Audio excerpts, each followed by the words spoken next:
بسم اللہ الرحمن الرحیم۔ اللہم صلی علی محمد و آل محمد۔ روزے کی حالت میں اگر احتلام ہو جائے تو پھر انسان کیا کرے؟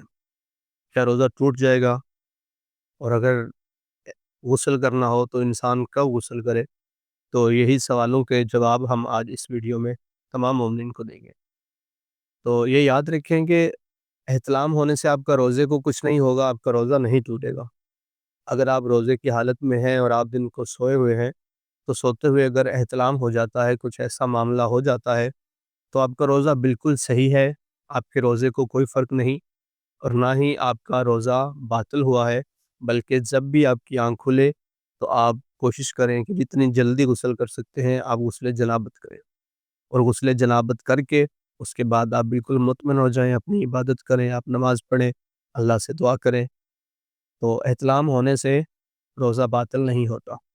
ہاں، اگر آپ استمناء کریں، منی نکالیں، کوئی ایسا طریقہ جس سے منی نکل آئے، تو ایسا کرنے سے، جان بوجھ کے کرنے سے روزہ باطل ہوگا۔ لیکن جو احتلام ہے یہ خداوند کی طرف سے ہے، تو یہ ایک نیچرل چیز ہے، تو یہ انسان کے بس میں نہیں ہے۔ لہٰذا جب بھی آپ کو احتلام ہو جائے تو آپ کی جب آنکھ کھلے تو آپ غسل کر لیں، آپ کا روزہ بالکل درست شمار ہوگا۔ ہمیں دعاؤں میں یاد رکھیں۔ آپ سب کے لیے بھی ڈھیر ساری دعائیں۔ وسلام۔ اللہم صلی علی محمد و آل محمد۔